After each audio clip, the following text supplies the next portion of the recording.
Team foul number 4.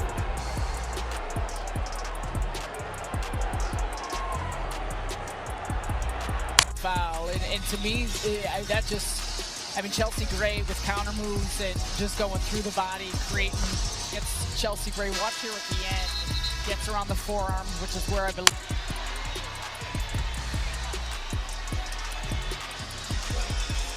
And the review is for an act after the foul.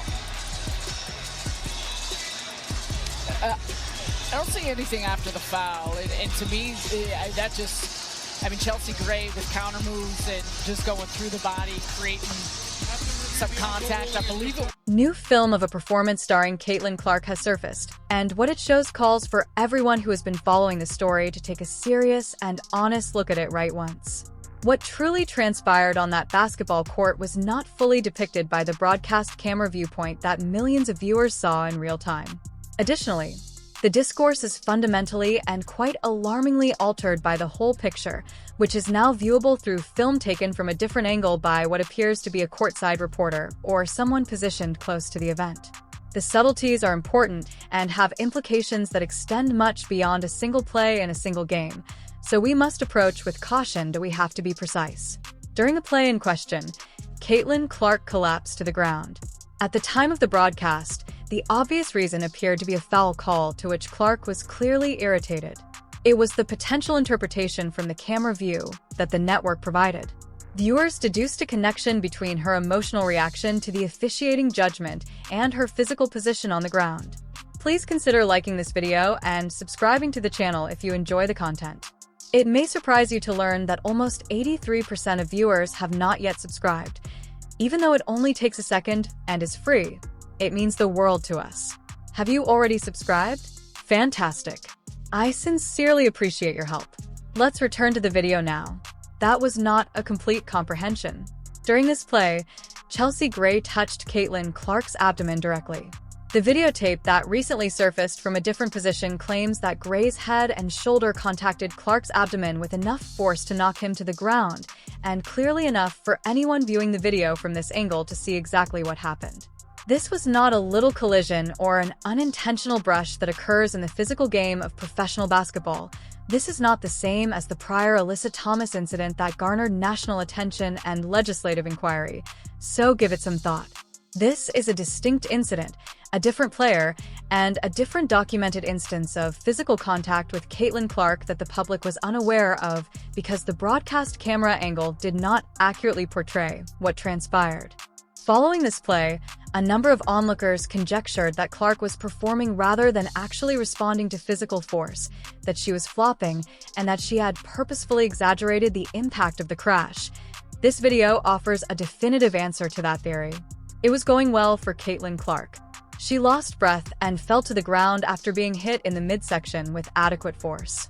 She found it extremely difficult to get back up and fight through what she had just gone through because of the actual reality of what such a strike does to the human body. When a player is out of steam, they don't use willpower to negotiate. It operates on its own timeline regardless of mental toughness or competitive motivation. She tried to play through it as well, because a player who is inventing a response for tactical purposes does not attempt to stand up and restart competition immediately after. That specific component is critical. A player who has truly received physical impact to the stomach, like Clark, attempts to push through it, recover, and assess if the body will cooperate in real time. In the video, it also captured something else: Chelsea Gray's reaction immediately following this exchange. Observers watching that footage report that a player who has just inadvertently made significant physical contact with an opponent does not appear to be displaying the concern or awareness that one would expect. Let's now be responsible and precise about what we can and cannot deduce from a single look on the face. When evaluating purpose from a single recorded instant, there are clear limitations. But given everything that has already transpired this season, there have been documented physical confrontations involving multiple players on the same team, as well as a league whose disciplinary system has repeatedly failed to impose sanctions appropriate for the reported behavior.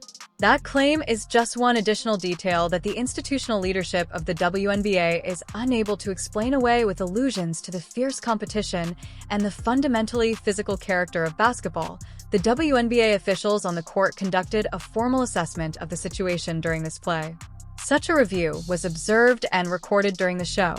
Additionally, the review's conclusions about any public acknowledgement that the contact with Clark's midriff qualified as reviewable or penalized conduct have not been communicated in a way that takes into account the issues raised by the recently uncovered video. The review was conducted. There were the authorities. They have access to information and viewpoints that support their decision-making at that specific moment. What did they notice? What conclusions did they reach? And why does footage captured from a courtside viewpoint depict genuine contact with Clark's midsection that doesn't appear to have led to the kind of penalty that would typically follow such contact?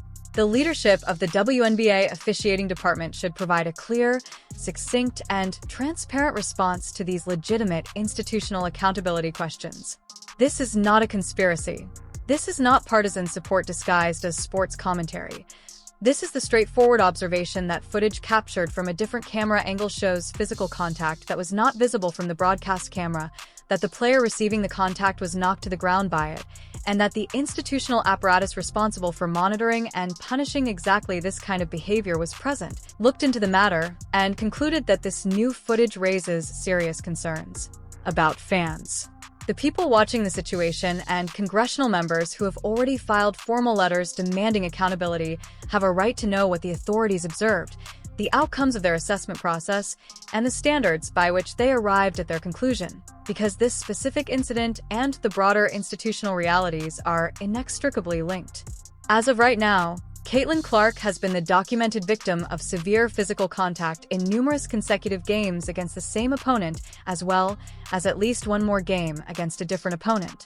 Alyssa Thomas's throat incident garnered international media attention, national headlines, legislative correspondence from 11 members of Congress, and a single sentence that nearly all credible observers considered insufficient. Lexi Hull was elbowed in the face during a subsequent Indiana-Phoenix game. There is now video that shows Chelsea Gray slamming Clark to the ground during the Las Vegas game by making direct contact with her midsection. Each of these incidents has distinct circumstances and a proper level of investigation when examined independently.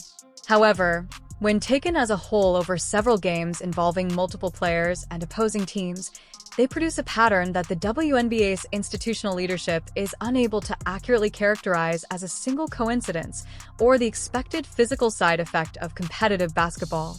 The issue of player safety has been made clear, uncomplicated, and free of the diplomatic haggling that has allowed this conversation to be handled rather than addressed. Caitlin Clark is frequently subjected to physical contact during professional basketball games, some of which have resulted in injuries that have kept her out of numerous games. Additionally, the institutional framework responsible for forbidding, scrutinizing, and penalizing interaction has not responded with the frequency and proper gravity demanded by the established pattern. The congressional delegate's letter to Commissioner Kathy Engelbert was not motivated by partisanship or speculation. They were responding to publicly visible events that were captured on TV cameras and scrutinized by league officials. Their responses raised serious concerns about the league's player protection regulations. Further evidence of the pattern that members of Congress were already publicly addressing is provided by the new clip, which reveals contact to Clark's midriff that was not seen from the broadcasting position, but is now clearly visible from courtside camera. Engelbert's office has not responded publicly on this new video. The conclusions from the play's official evaluation and the standards by which the contact was judged have not been made public by the league.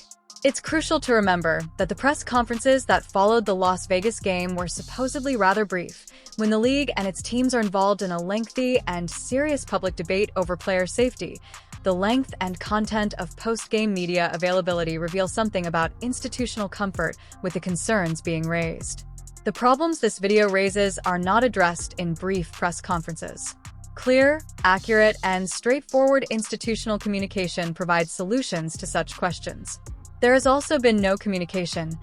Let's also talk about the video's implications for those who have been arguing in various media outlets and comment sections that concerns about Clark's physical safety in this league are untrue, exaggerated, or motivated by something other than genuine concern for documented incidents.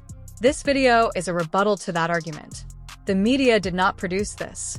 Fan sensitivity is not the reason for this misconception of competitive basketball. This courtside video, which depicts a specific physical contact that knocked a particular player to the ground, was not captured by the broadcast camera perspective that was available to most fans at the time of the event.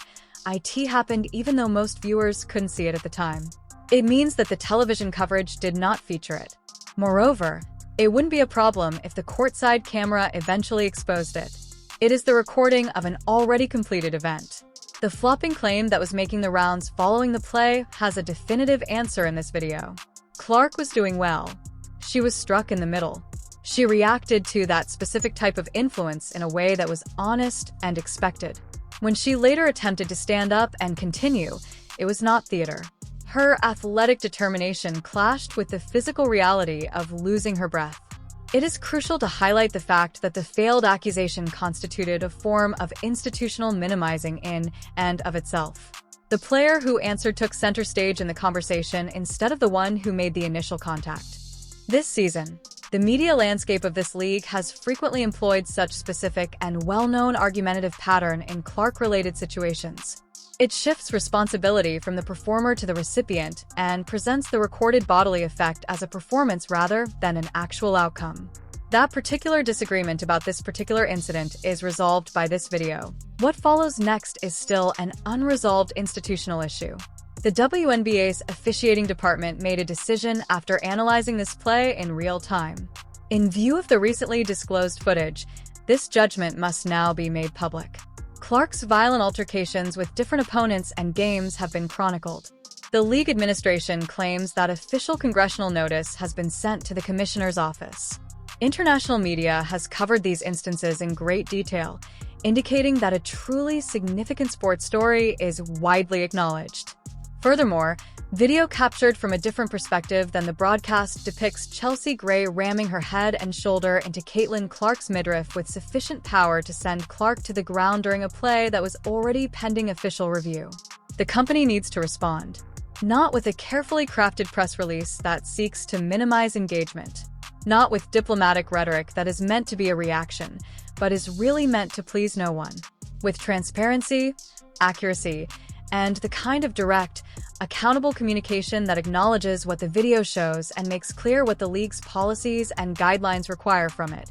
Because the alternative, managing these incidents with insufficient suspensions, brief press conferences, and institutional language that never fully addresses the specific documented evidence being presented to the public, is causing exactly the kind of long-term credibility erosion that puts this league's business foundation at risk. Caitlin Clark is the most economically significant player in the history of this league. She has been subjected to documented physical contact in several games this season. She has missed numerous games in a row due to an injury that happened in such a tough environment. She has continued to make WNBA history in the sport she has been permitted to play despite dealing with a persistent back issue. Furthermore, footage of her making physical contact with her stomach during a game that was the subject of an official review has surfaced. The incident was not properly captured by the broadcast angle. The WNBA owes its players, its supporters, and the general public that has invested time and money in this product a clear and honest explanation of its standards, how those standards are consistently applied, and what it is doing to make sure that the pattern of physical incidents involving its most significant player does not continue to have repercussions that harm both the players and the league's reputation at the same time. There is a video. It's obvious. It is obvious and calls for a response appropriate to the seriousness of what it shows. The organization must respond quickly and transparently, as this player, this moment, and this fan base have all earned by witnessing the situation change over the course of a season. Please use the comment area to express your opinions. To ensure you don't miss anything, subscribe and turn on all notifications. Once you click the video on the screen, we'll see you in the next one.